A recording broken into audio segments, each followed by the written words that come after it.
Hey,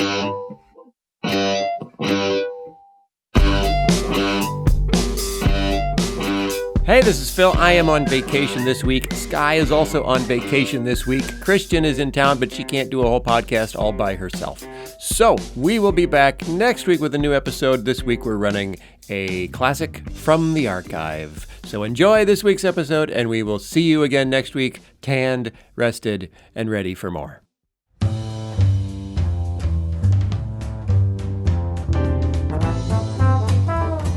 This is Phil Vischer. Welcome back to the podcast. I'm here with Sky Jitani and Christian Taylor, but she's not on mic today because we only have 3 mics, and we had to give our mic to our special guest who's going to be with us for the entire podcast, Mr. Eric Metaxas. So before we start, we need our theme song. Here's the theme song. It goes something like this. Hey, it's a podcast. What do you know? Hey, it's a podcast. So there's no video. Hey, it's a podcast. So lend an ear. The Phil Vischer podcast starts right here. We'll talk to Sky and Christian too. And Eric Metaxas here for you. Hey, it's a podcast. So lend an ear. The Phil Vischer podcast starts right here. The Phil Vischer podcast starts right here. Okay. Thanks. Thank you for stifling your applause. We don't want to encourage it, Phil. I know. I'm not supposed to talk yet because you haven't introduced me. Yeah. So I won't say anything. Okay, that's good. Try to keep it that way. We are here with Sky. You know Sky, pastor, speaker, author, philanthropist. And we're here with Eric Metaxas. Eric Metaxas is an old friend of mine, going back about 13 years, I believe. He is best known now. In fact, if you've heard of him, you probably know him from his biography of Dietrich Bonhoeffer, which has made his world explode with joy and happiness. Or not.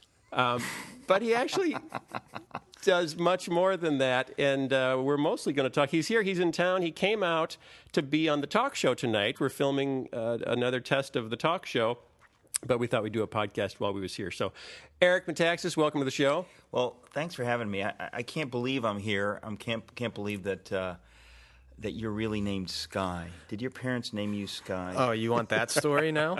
It's actually I wouldn't go that far. No. It's actually a nickname. Okay. All right. And is the spelling a nickname? You know what? The nickname was given to me when I was born, and my mother threw an E on there, and she's never given me a satisfying answer as to why there's an E. Okay. Well, She's that's good enough for me. She's a free thinker.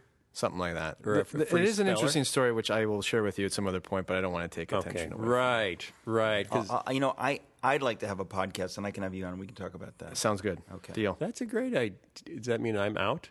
You're out of this one. It's all going to be about his name and the letter E. Dang. Don't you Yeah. hate it when you throw a party and the guests decide that the next party you won't be invited to? Exactly. But I'm glad you guys got to know each other at my expense. Eric, you have, I think, kind of an interesting story because you're a bit of an unusual conservative Christian. Yes, I'm eclectic. Yeah, eclectic, I think, is an understatement. Yeah. Broad, shallow, scattered, I think is the word. In the original Greek, it's scattered. Schizophrenic. Scattered, yeah. Yeah. And by the way, I met the original Greek. Really? Yeah, I grew up with him. Incredible. Aren't you an original Greek? Yeah. Well, my dad is Greek. My mom is German. Okay. But, yeah. Multi-ethnic. Wow, more multi-ethnicity. And Yeah. Sky Actually, is... Sky is what? I'm ambiguously ethnic. He's Hindu-Swedish. Yeah, that's just so cool. Is that intentional? Well, I didn't choose it. You didn't plan It that? wasn't a government It experiment. was a divine intention, I guess. It just seems like one of those things. It's like I want to be named Sky. I want to shave my head, and I want to be Hindu and Scandinavian. That was the plan. I was Yeah. about in kindergarten. It's incredible. And I thought that's my destiny. It's like a cheesy sci-fi thriller. Like we're going to design someone to reach the young evangelicals. Yeah, we want them to be right. hip ethnically. Right. We want it's Hindu like in the Francis background. Chan. It's like Francis Chan. It's like, okay, I want to cross Billy Graham with Jackie Chan. Exactly. And that will be And cool. we'll call him We're Francis gonna Chan. reach that Yes, we'll call him Francis. whole different demographic that we cannot reach Right. with people who don't have the kind of Hindi thing in their background. So Right. It's incredible. It's And like just you're for a the new weapon. listeners, Sky is not Hindu. today? He's a practicing Christian. My father's so- from India. Yes. I have a lot of Hinduism and interesting religious Exactly. backgrounds. It's and in that. the So background. My mother is Swedish, Norwegian, English, Scandinavian primarily. My middle name is Charles, which is actually my Norwegian grandfather's name. Yeah. Has Okay, anyone so- ever called you Skychuck? No. So that, But but you're that welcome dark, to. That dark, all that Hindi stuff is in your past, right? What's in my It's family? not, you're not bringing that to the table here. Well, I do. Okay. And I As- just want as- to say I'm no longer doing crack cocaine because I know he said I couldn't get on the podcast if I was still active, an active user. And Phil, I'm just telling you, He passed as far his as I test. know, Thank you. Cup is in the that's in bathroom. the past. Praise God. Yeah. Okay, that's good. So you said you had an interesting flight in here. You flew Yeah, I in did. for the I show. had an interesting flight. And it's a classic thing. I was, thrilled because now I fly Delta enough that I was able to be first class today, and I'm in first class. Wow, And is the that what guy- happens when you write a Bonhoeffer and the guy- biography? That's no, a Bon. actually oh, no. Okay. But I got on the plane, and the guy across from me. See, here's the thing that anybody who flies first class knows this is true. But I've only experienced this recently. That first class has a whole different caliber of jerk. It's like Ooh. it's a certain first class kind of uptight, successful. Yeah. That's where the term first class Yeah. A thing comes from. And so this has happened now 3 times where the guy across from me in first class is just uniquely prickly, and you just know that Is it he's- because you were witnessing to he's him? ready to blow. I handed him a Jack Chick track, but this is true. He was just extremely prickly about where I put my luggage, and I thought, wow, I could have a fist fight now. Like we could throw Yeah. down now on the plane. And was it that didn't happen? Was that an exciting the grace thought of to God you, prevented or a me scary thought? from smacking him? But it's just extraordinary. But this is the 3rd time now that I've seen it. You think, oh wow, cool, I'm in first class, but very uptight people. So do you think it's not worth it? Would you rather be? I actually back was with the thinking that common on jerks? some level, yeah, it's like a total wash. It's a total wash because you're with people that they're used to getting their way. Let's just assume Right. they're The 1%. successful. Right. Yeah, it's Right. those 1%. And but it just kills me that it.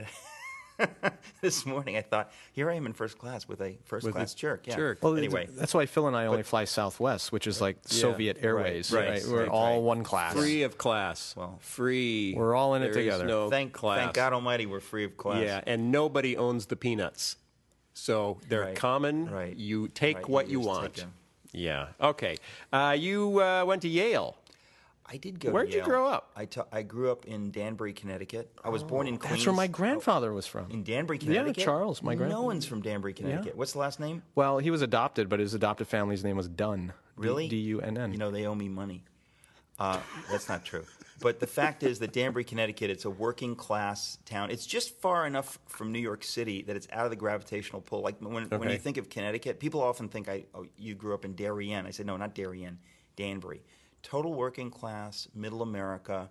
That's where I grew up. There And is no it's- middle America in Connecticut. Well, that's what Is people there don't realize. really? Yeah, absolutely, absolutely. We have more in common with. I mean, people had like gun racks and cowboy hats, and this is because it's Connecticut? middle. Yeah. What do it's they have? middle Do you have a America. county fair? Is there a county fair there? There was until 1981. Yeah, Oh, it well, was that's- the state fair. It was the state fair. It was. They was huge. canceled it in '81. When Reagan was elected. Well, what happened? This over. is not a joke. This is true. A developer bought the state fair grounds Yeah. and built a mall, and it's called the Danbury Fair Mall. And I can't say this publicly, but I hate it. Do you hate the mall or the loss of fair? Both. Oh, okay. Okay. So, how'd you end up at Yale? Well, I was a good kid. I studied hard, and I actually didn't get into Yale right out of the gate. I went to Trinity College in Hartford for my freshman year, and it's a weird thing. This is the downside of being in Connecticut is that everyone in Connecticut applies to the Ivy League schools. So it's Okay. and It's actually assumed. Danbury, Connecticut is the northernmost town in Fairfield County, which is like Greenwich and all these towns where people went to Right. Choate and Right. and Deerfield and these places. So in a way, it's harder to get in to those schools. I didn't get in, and I was sort of young, but I transferred, and it's a You weird were- thing. What does because- sort of young mean? Like I 12? was 16, I guess. I don't know. Okay. I graduated high school. Yeah, I was still 16 technically. Okay. And you skipped grades? I skipped or, first grade. Or people got sick of you? I skipped first grade. They pushed yeah. him out. Okay. Wow. I Do you regret mastered. it? I mastered the colors. I got that like. Do you regret in it a because moment. then you were young and too small for sports, and your true calling may have been lost? Actually, my parents were very, as all European immigrants, they're very aggressive with Okay. education and stuff. So, Yeah. so my parents had the doctor introduce flashcards into my mother's womb in the second trimester, and I Wow. learned all my math basics and colors and But things. we're And born so- with some nasty paper cuts. right. So Yeah. the reality is that I did skip first grade. As strange as that is, I That's- skipped first grade. That's strange. Okay, so you ended up at Yale. What's it like for were you a Christian at the I time? grew up- Your parents Christian? Well, Greek I grew up Orthodox? in the Greek Orthodox Church, which is mostly culturally Christian, right? In other words, Okay. I was an altar boy. We went to church every Sunday, but we never really heard the gospel. Were you a funny altar boy? No, no. This was before I became funny. Oh, okay. And I was, although we had funny altar boys, but You were not it's one not of worth them. going That's into. so disappointing. But no, I was not. I was very earnest, a Okay. straight A student, good kid, whatever, and nobody would have gotten my jokes anyway. So I just suppressed that whole He was too side smart. of me. Yeah, and so but I. What a highbrow little boy. Yes, yeah. Although I didn't know what that was at the time, but Connecticut probably humor. in retrospect. But it was a cultural experience. So it was a good experience growing up in the Greek Orthodox Church, but it was mainly the experience of being Greek. This is the Greek community, Right. and Greeks in a good way are sort of clannish. They hang out. And that was My that was big my fat world. Greek church. In fact, today this is not true, not a joke. I'm making a huge sacrifice by being here. This is totally true, because I'm missing the Greek festival in Danbury, Connecticut, which started tonight. And I was thinking, I can't wait to go. And because I considered this podcast a divine appointment, Wow. you wrecked my plans for the evening. And Thank what you is very what much. is the Greek festival in Connecticut entail? It entails souvlaki. What kind of a Entails question is his that? family It's having souvlaki, dinner. soda, and baklava and galaktobouriko, θα μιλάμε αργότερα. Amen. I hope I didn't swear. What did I just say? Which verse was that? What so Greek, growing up in the Greek community, try to keep us focused here. Not that it's my job, of course, that's Phil's job. How crazy! But the fact is that I grew up in the Greek community, and I had a modicum of faith, but it was never discipled. In fact, when I was 12, somehow the Greek Orthodox Youth Association's little group, we got shunted off to a Russian Orthodox church for a Saturday retreat. And this would normally never happen. Greeks would never mix with non-Greeks. Right. But somehow we get shunted. And I heard the gospel at age 12 from this Russian Orthodox priest. Wow. And there's no question that it was delivered clearly. I received it. I prayed. It was this whole thing. And I remember from that moment on, it was the summer, either I turned 12 or 13, but I would pray by myself at night when I went to sleep or whatever. It was like Wow. clearly God had done something, but there was no discipleship. So by Right. the time I got to Yale, it had sort of evaporated enough. And Yale is an aggressively secular environment where, if you go there with an open mind, you're in trouble. So I always say, if you have to go, just don't go with an open mind. But I did. And by the time I graduated, I was, a full-bore pseudo-nihilist, where you... But you're still Wow. Greek. But fortunately, you're able to retain your Greek identity Now, even going through Are- Yale. I have to ask then, are you heavily in debt, and are you going to ask us for a loan? That's very funny. But the German side of me rebukes you. I'm half Greek and half German, And the Scandinavian side of me receives that Right. as a neutral. yes. Well, Okay, you were in so all neutral. you came out of Yale. Where's what I'm intrigued about you. Is there anything? Yes. I'm dying to hear It's what it is. it's the very serious Eric Metaxas in tension with the absolutely comedic Eric Metaxas. And because, most of the people that I know, I've known you for a long time, most of the people that I know have only heard of you recently because of the Bonhoeffer book. So they read the Bonhoeffer book and they love it. And they say, oh, Eric Metaxas. And I say, yeah, he is so funny. And they look at me like I'm crazy. like that's blasphemous. It's like, How what? dare you? How could he be? I just read he's such a serious-minded young altar boy. Yeah. Well, the fact of the matter is that oddly, and I have to live with this, of course, both are true. I don't know quite what to do with it. I think my goal in life is to have a mainstream TV talk show where you have the breadth to Right. be both. And also, I always reference my now friend, Dick Cavett. I mean, he had that. He was a comedian. He hung out with comedians, but his show, he would have incredibly earnest conversations with interesting, intellectuals. Right. So I kind of think that the idea that you've got to be one or the other it isn't true, but it has taken me a lot of time because it's almost like you're building a pyramid with a much wider base, so it takes longer to get up there because it's Right. just you're trying to do two things at once, and it just Right. is going to take longer. But Tell me about it. yes, But I don't know. people typically, like John know. Stewart, definitely, he kind of represents that these days, but he started on the comedy side and Yeah. just built it that way. And oh, by the way, I have a brain. Right. And then, but Although he is still mostly funny. Like even when he's serious, it's joking. Like Yeah. his persona is Sure. very funny. But then there are people who are going to build it. I'm an intellectual. I'm smart. And by the way, I have a sense of humor. So do Right. you feel like you're building on one side of that more? I mean, with the Bonhoeffer book and all that, or are you really think- building from both sides? I honestly think I don't. I've given up trying to figure it out. There was a time when I would have. People have incessantly said to me over the decades, "You've got to choose," and I'm at a point where I say, "No, I don't think I do. I think I've got to be me. I've got to Right. be who the Lord made me to be."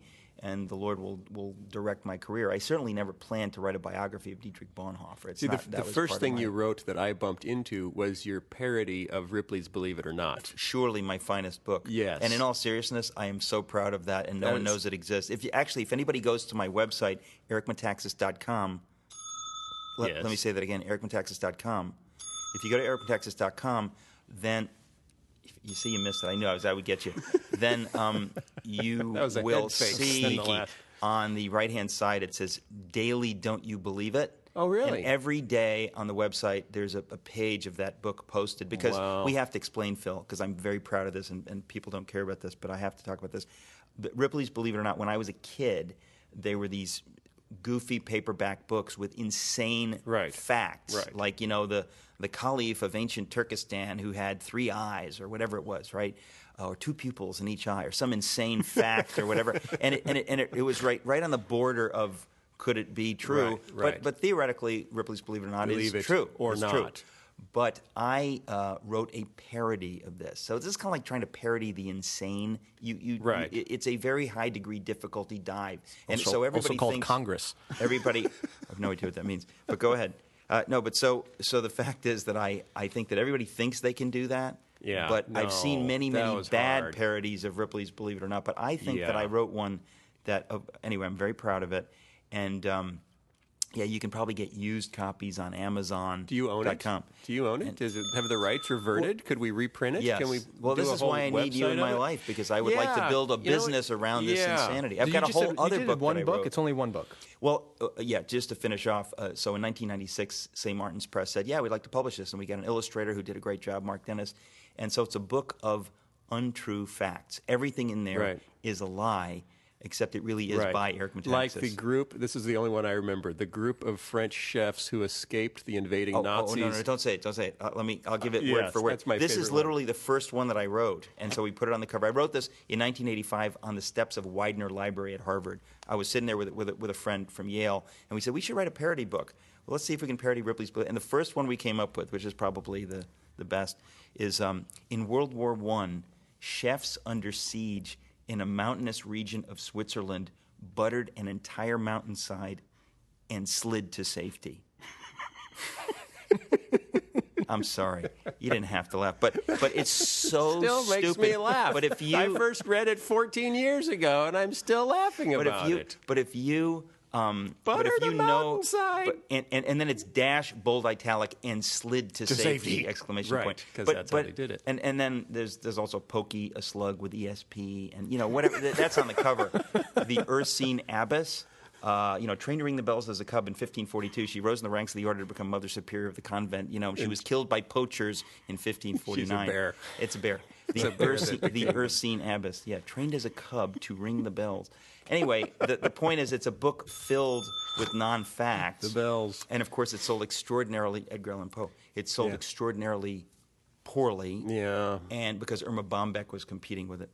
And, but it's my... I'm so You were proud just of it. ahead of I'm your time. thrilled that you brought I mean, it up. that's the Onion, right? Yeah. That's what the Onion ended up doing Yeah. with news, modern news. We're just going to parody the well, whole they thing. parodied things that I guess we're more engaged in than Correct. than old Ripley's Right. Believe It or Not. Well, the World only War thing I is chefs that, and but things. it's one of those things that we were talking about this before the microphones were turned on. But basically, that you realize that if you can get stuff out there, maybe people will buy it. But if nobody's getting it out there, I mean, say Right. Martin's Press did a very bad job because I was a no-name author and whatever, so nobody saw it. But the people that I've shared it with, if you have a weird kind of personality Right, and right. sense of humor like some of us do, you know, John Wilson at Books and Culture, it's his favorite book. Well, but here's the problem. Now you're no longer an unknown author, but you're known primarily for Bonhoeffer. Right. So if you were to put that book out today, Right, yeah, It would blow people's minds. That's my goal. That's would, my goal. To blow I want people's to. minds. Well, I guess I'm only half kidding, which is always the case. You see? Now you need to pick another famous figure and do a parody biography of them that everyone will take seriously. That's But beautiful. see, like the problem I have is I'm known sort of in the church leadership world. So I went to a publisher with a book idea, and they said, well, "Okay, we'll do that, but we want your next book to be for church leaders." I don't want to do another book for church leaders, but you get pigeonholed into that one thing. So Right. It was a good idea for all of your humor things to fail miserably, Perhaps. so that you could do Bonhoeffer. Right. Well, I think I can say Because that. if that Ripley's thing had taken off, Yeah. You then would have people never been allowed would to do say, it. Right. I'm not going to read his Bonhoeffer That's book. correct. He's a jokester. That's correct. Well, you know, I really do believe firmly that the Lord is in charge of my career, and I just do what I do, and I pray, and I expect Him to lead me. And I'm pretty convinced, especially lately, that is the case. You know, you can always see these things in hindsight, but the very idea that I wrote these two biographies, the one is about William Wilberforce, and this one about, if you had talked to me, you know, a few years ago and said, do you think you will ever write a biography? My answer would have been a firm no. Absolutely not a genre I'm interested in. And yet... Well, let's get back to that in a second, because you're still at Yale. You just walked out of Yale a nihilist. 1984. In 1984. Yeah. Then how did you come back? What happened? Well, I got mugged by reality, and Jesus is the Lord of reality. It took 3 years, but I was trying to be a writer. I moved to Boston. I was kind of just sort of unhappy, bouncing around, feckless, although I eventually invested in a good used feck. I just made that up. I'm sorry. But I was quite feckless. Find him on eBay.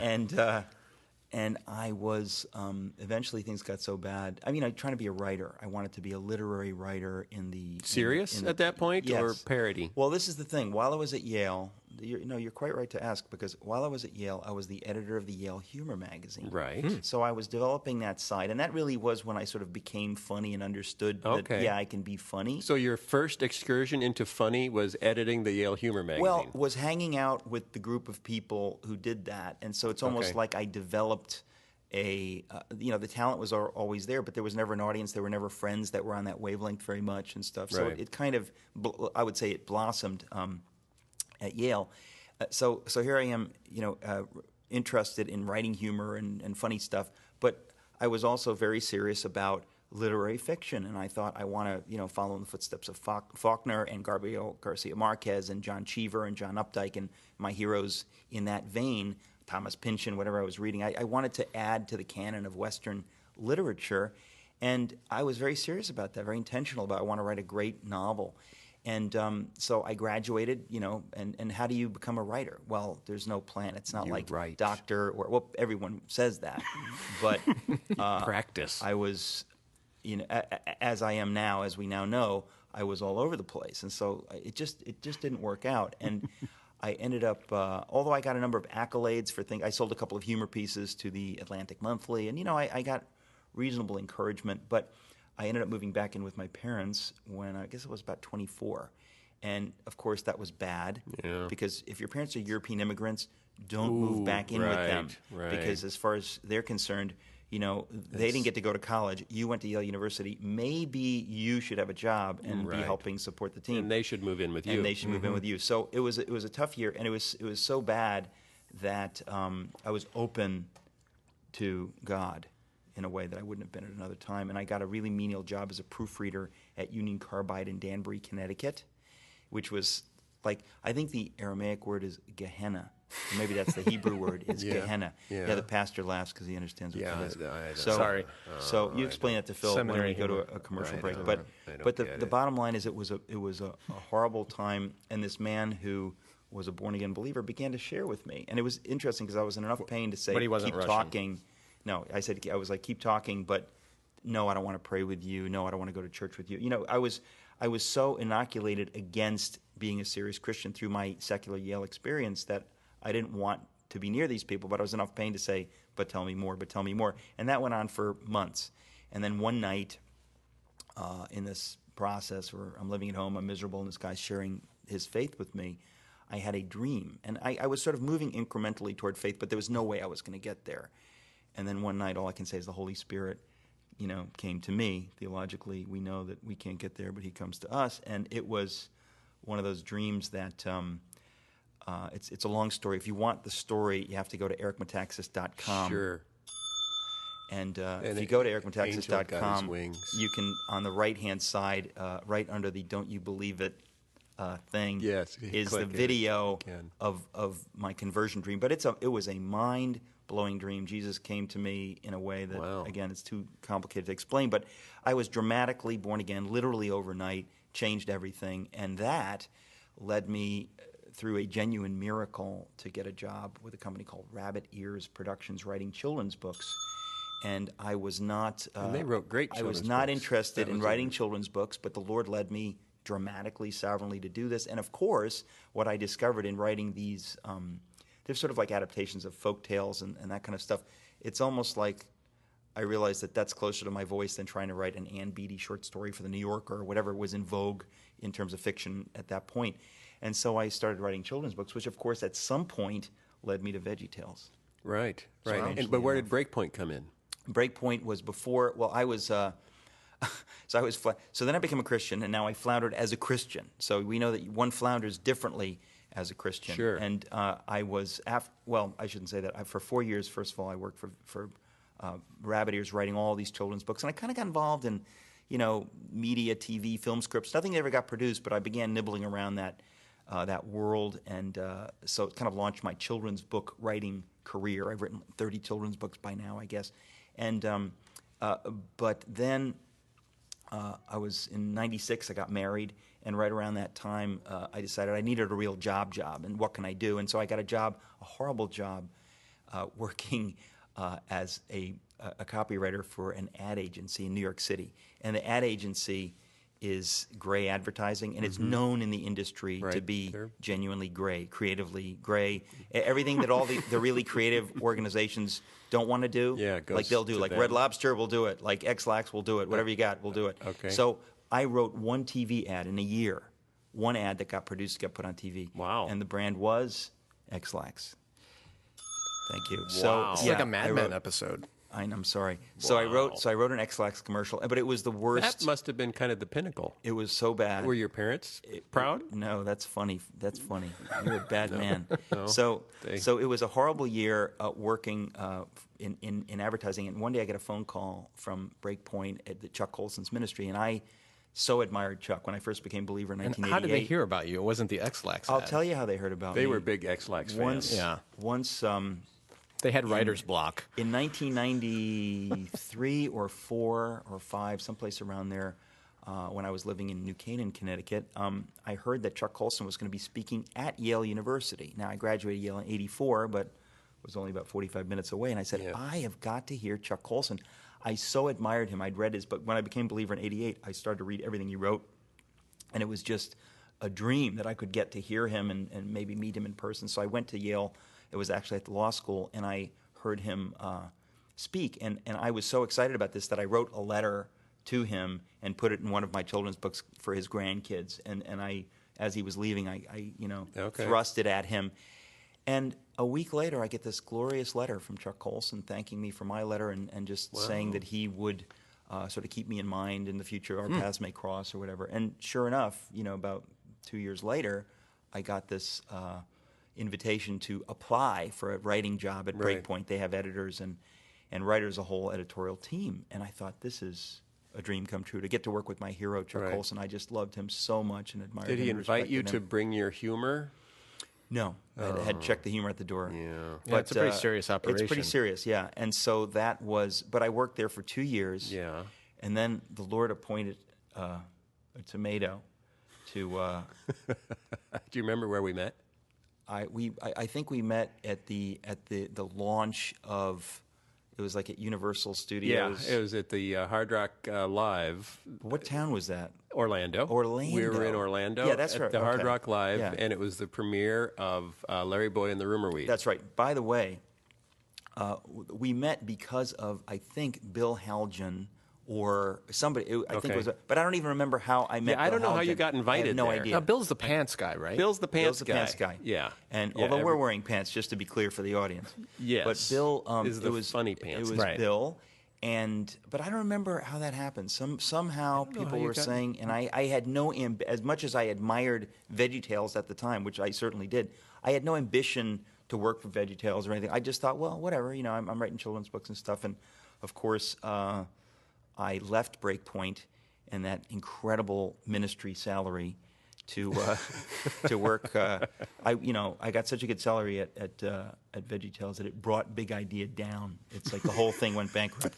Too many eggs in one basket, and the whole thing. Yeah, went down. well, it was the sudden outpouring of VeggieTales writing with very high-end references from that only a Yale graduate. Now, Intellectual produce. We have to say this on the air because wherever I go, I try to work this in because I'm so proud of it. Phil said to me, we're doing a new VeggieTale, and it's going to be it's hosted by Archie Asparagus, so it's going to be kind of up, Snooty. highbrow, snooty, whatever. And I think I'd like to write a Gilbert and Sullivan parody, as only Phil Vischer could do. And he said, but I think maybe there's room for a young punk like you, Eric. Maybe you could do a Shakespeare parody for VeggieTales. And I just thought, that's just like, giving me a cake with extra icing. The opportunity to write a veggie Shakespeare parody. So I just was probably literally drooling at the prospect.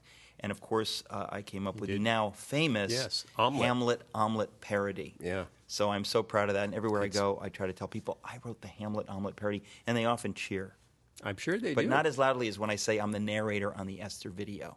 Oh, that's I right. didn't realize you that. were. Oh, yes, because they all had Chicago accents. It wasn't Yeah. working. I forgot about that. Yeah, I'll never forget it. That's on my tombstone. Everywhere I go to talk about Bonhoeffer, I initially have to introduce myself, and I mention that I, have written for VeggieTales. And people, of course, they assume that I'm you or that I invented it. And I want you to know that I publicly let them know that's not the case because it's embarrassing. But the fact you. is that, I say people that I'm the narrator, I'm the voice of the narrator on the Esther video, and people like kind of lose their heads. It's unbelievable. Wow. Yeah, we have to have security. They go crazy because they're so enamored of VeggieTales, which I believe, Phil, you probably had something to do with. And so they go so crazy, and I always explain that I'm a narrator, so I'm a non-pictured vegetable. No one knows what it's a vegetable universe, so clearly the narrator is a vegetable. Well, when you But I'm a performed the role, non-pictured- how did you picture yourself? it was kind of a Lee Strasberg thing. I felt that I was a Broccoli Rob. Really? Yeah. Deep down inside? Yeah, I was channeling Broccoli. I was trying to be, but who knows? The people listening can, I think you did it. I think you pulled it off. So if you listen to Esther, it really is kind of weird because they needed a New York gangster accent. And I remember, Mike Naraki was saying, well, give me a little Joe Pesci, give me a little this and that. So we did you that, did it. and And you- somehow they used it. I don't You know. kicked it out of the park. Do you remember any lines from Esther? Could you do it? Could you? No, I think I'm just going to anything? morph into Pa Grape because of what you just did. So I'm not going to. Okay, so now how did we get? This is where it gets interesting. How did you get from writing Omelette to writing Wilberforce? Yes, I left VeggieTales and then Shortly kind of before VeggieTales left. floundered for a season. If you say season, it sounds biblical and okay. I floundered for a season, and then I drifted for another couple of seasons. And I was, I'll tell you what happened. In 2004, I finally said, okay, I need to start, writing books, adult books. And I wrote a book with the silly title, Everything You Always Wanted to Know About God, But Were Afraid to Ask. Right. Because as soon as I became a Christian in 1988, I said, how have I grown up in a world where basic facts about the faith, nobody seems to know them, and people are afraid to ask their born-again neighbor because, he'll let them have it with both barrels and they don't want to go there. But everybody has these questions, right? So I wrote a book with the title, Everything You Always Wanted to Know About God, But Were Afraid to Ask, which combines serious apologetics with humor. And Hey. in that book, everything... Hey, ring the bell. Oh, I'm sorry. I'm so into the and- conversation. I'm sorry. I know. I'm trying to mesmerize you. Distracted driving. So I wrote Everything You Always Want to Know About God, But Were Afraid to Ask, and amazingly got on CNN to talk about it. And this is around Christmas time, December 2005. There you go. Christmas. That's why at Christmas time, Easter, they'll say, That's right. We needed a religious story here. Yeah, there you Somebody go. give us something. Put 'em on the Yeah, cover. sort of. So I'm on CNN talking about this, and the anchor, actually even the video of this clip is on my website, ericmetaxas.com. Wow. Have I mentioned that? I think so. But the woman on CNN asks me, instead of asking me the hard question, which I was expecting, right? I'm expecting this is CNN. They're going to say, how can a good God allow suffering? They're really trying to challenge me. She says to me very cheerfully, there's something in your book about history. You mentioned something about, what's this about Wilberforce? So in this whole book of apologetics, I just mention William Wilberforce briefly, and I say, here's a guy who took the Bible so seriously that he changed the world, right? Well, suddenly I'm on national TV talking about Wilberforce. Next thing I know, I get contacted by somebody at Harper San Francisco saying, would you like to write a biography of Wilberforce? Because there's a movie coming out called Amazing Grace. Which was from because Walden it's Media. Right. It's called it's the 2007. It's the bicentennial of the abolition of the slave trade. So they're making this movie. I already knew about the movie, but they said, would you like to write a biography to come out with the movie? And it was one of those moments where you think, well, gosh, I sort of, it's kind of, no kidding, it's a little bit like when you said, would you like to write a Shakespeare veggie parody? There are moments when my mind is suddenly engaged. I go, yes, this is, right. You're sort of drooling, intellectually drooling, thinking this could be fun because I like the period of time. And I prayed about it, and I can say that the Lord spoke to me in a vision. Am I allowed to say that on this podcast? Yeah, why not? People think I'm kidding. I think so. But it was one of those rare He's cases. not kidding. He's not smiling or smirking. It's one of those rare cases in my life where the Lord spoke to me. As I was praying, I had a vision. It's quite dramatic, actually. It's like a TV set in your head, and this has only happened to me like 3 times in my life. But it was quite dramatic, and I knew that the Lord wanted me to write that book. And so I wrote it. It was very hard to write, but it was also fun. And then everyone kept asking me, who will you write about next?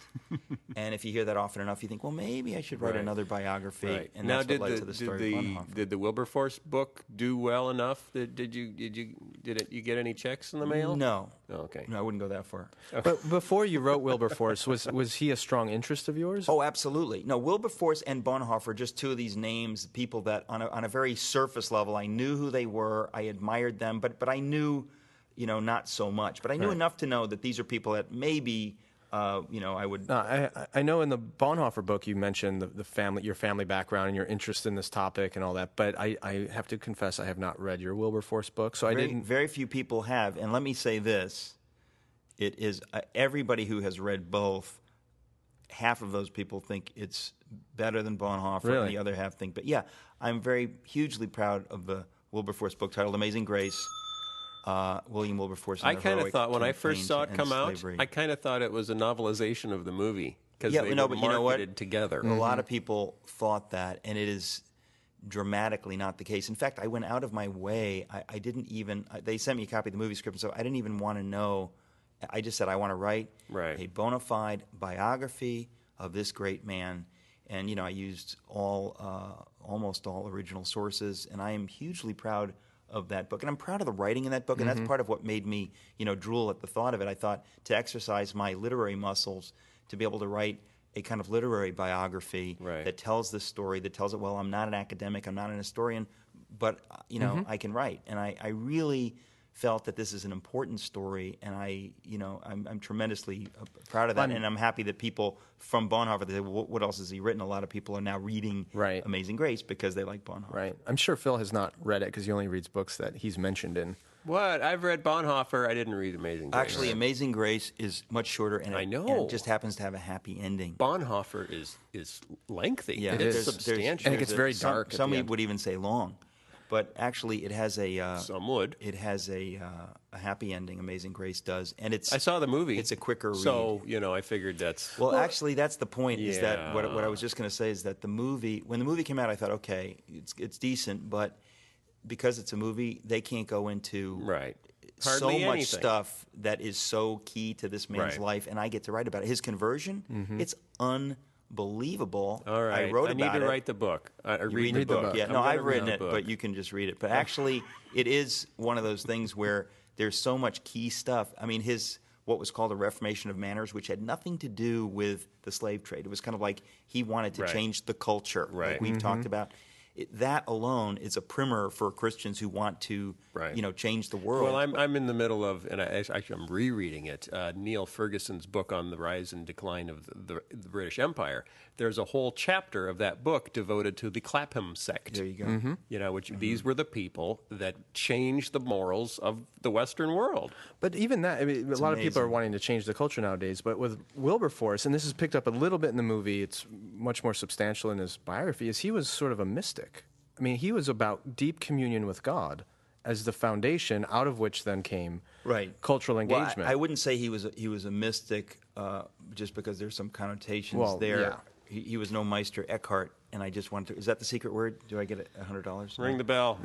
The bell is now becoming meaningless no, because that's it's right. applied to That's too many right. things. But the fact is that excuse Wilberforce was a profoundly serious, conservative evangelical Christian, if we're going to give those labels. This was a man who memorized the scriptures, who loved the scriptures, who loved Jesus Christ, who talked about the sweetness of his relationship with Right. the Savior. So to me, the beauty of the reason I think his story is particularly important is that this was a time when, in effect, nobody was a Christian, and suddenly through the Methodist movement and all that, you get this flowering of Christianity, which expresses itself in both ways simultaneously. In other words, you have people who care about evangelism and theology and Bible reading, Right.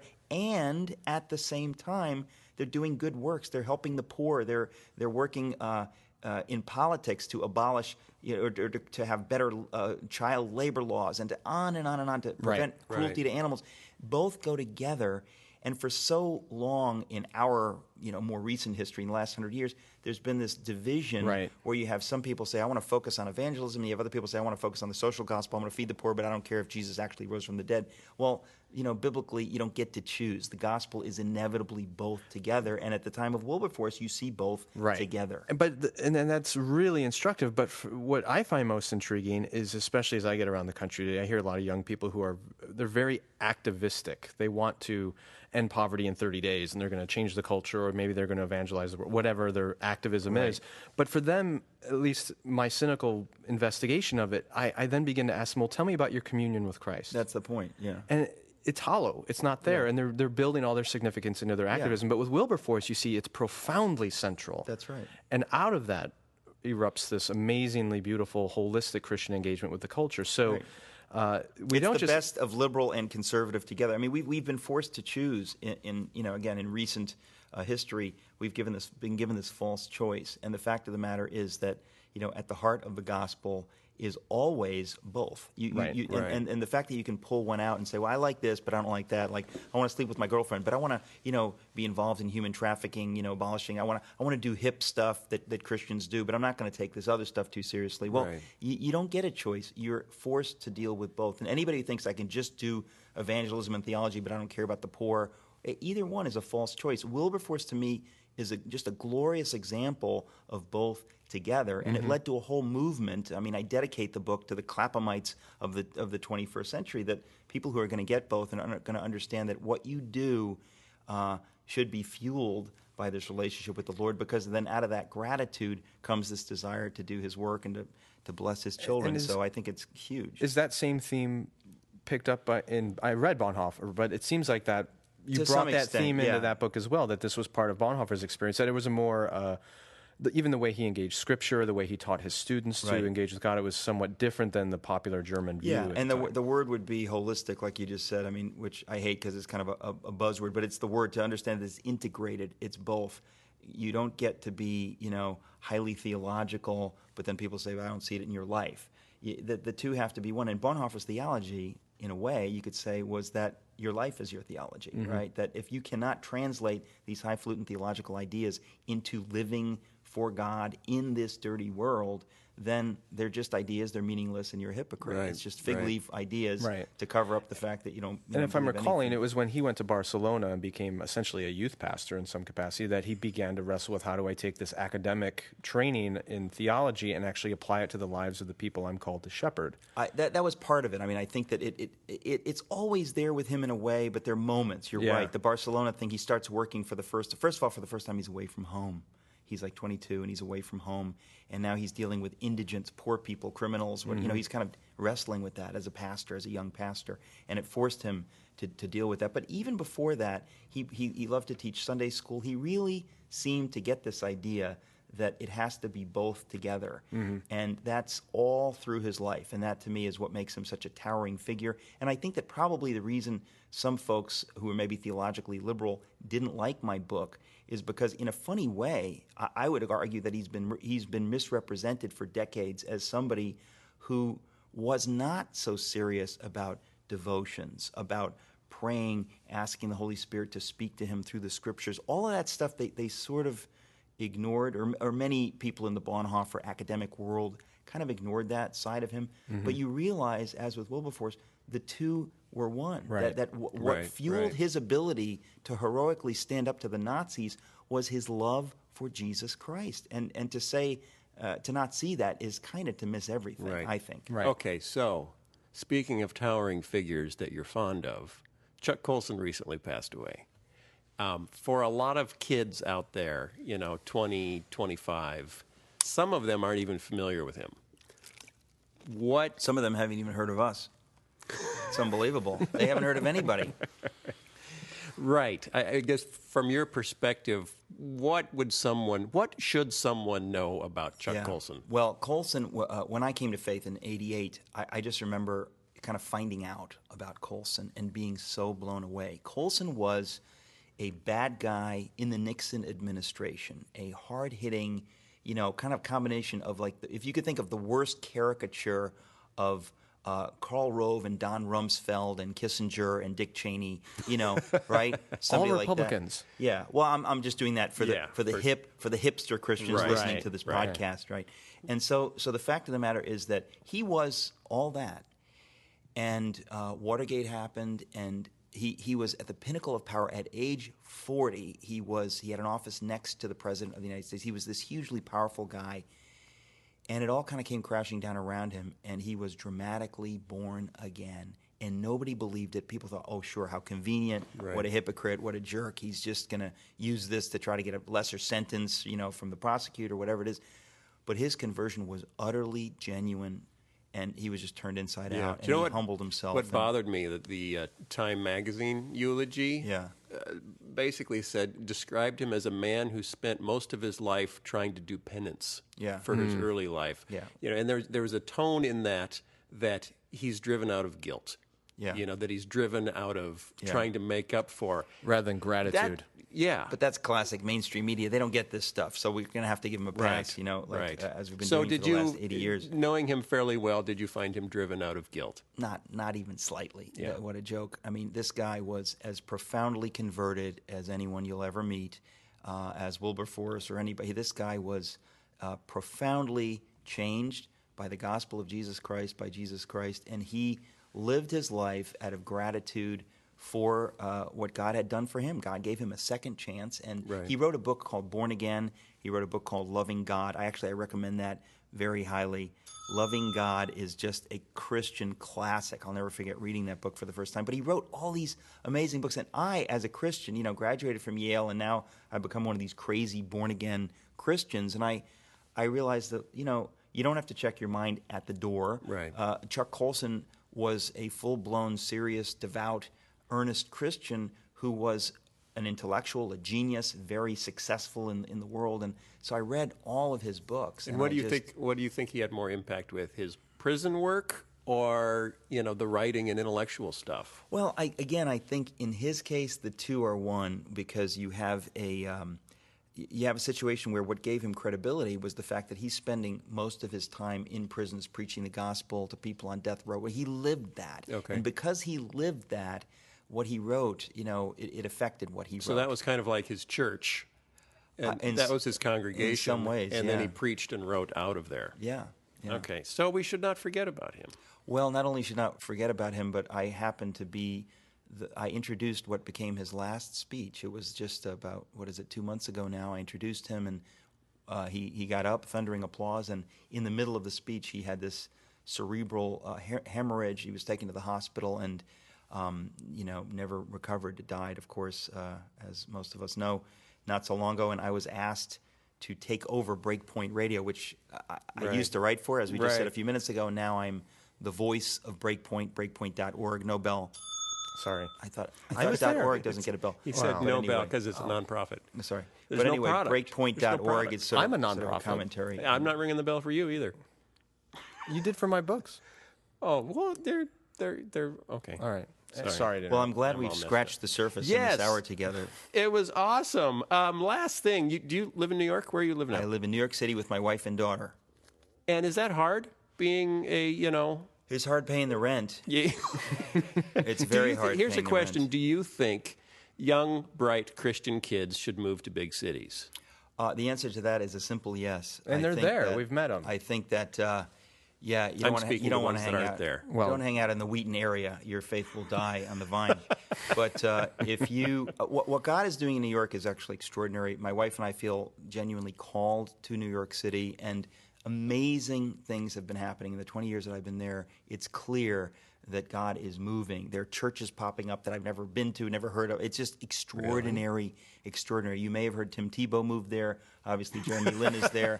But I have to tell you, things are happening, and there's something about the realness of New York that forces you. You Right. can't really have a fake faith. Right, You can't. right. It's not Dallas where you can be culturally Christian.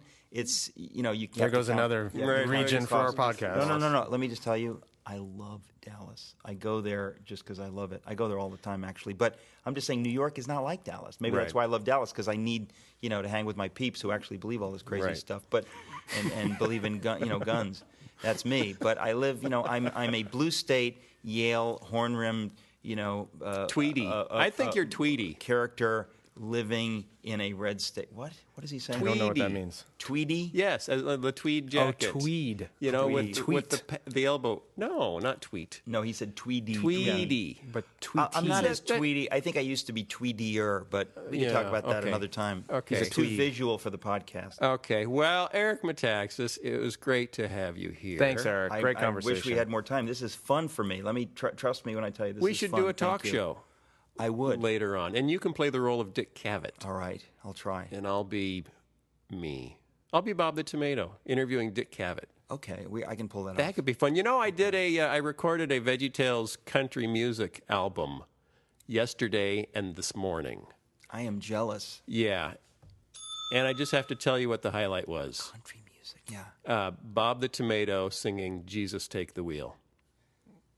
Well, Bob's got no arms. Someone has to take the wheel. I'm not kidding. And I was dreading it, but after we recorded it, it's like, well, that's That's more fun than a that's person actually should be kind of allowed fun. to have. That was actually kind of fun. That is. And Mr. Lunt singing "I Will Always Love You," the Dolly Parton version. You have that kind of range? If I'm forced to. Wow. If I'm forced to. So that will be coming out, I don't know when, probably this fall, if you want to hear such lunacy. Anyway, thanks for listening to the podcast. We'll be back next week with yet another guest having another fascinating discussion. Oh, yeah, we need to wrap it up with a song. Pull out the ukulele. This was my podcast. I had a big blast. We talked to Eric Metax S. This was my podcast. Bonhoeffer and Wilberforce and Chuck Colson. He's not an Olsen twin. He's smarter, and taller, and more thoughtful in his writing. Yeah, thanks for coming. We'll see you next time on the Phil Vischer Podcast. Good night, everybody.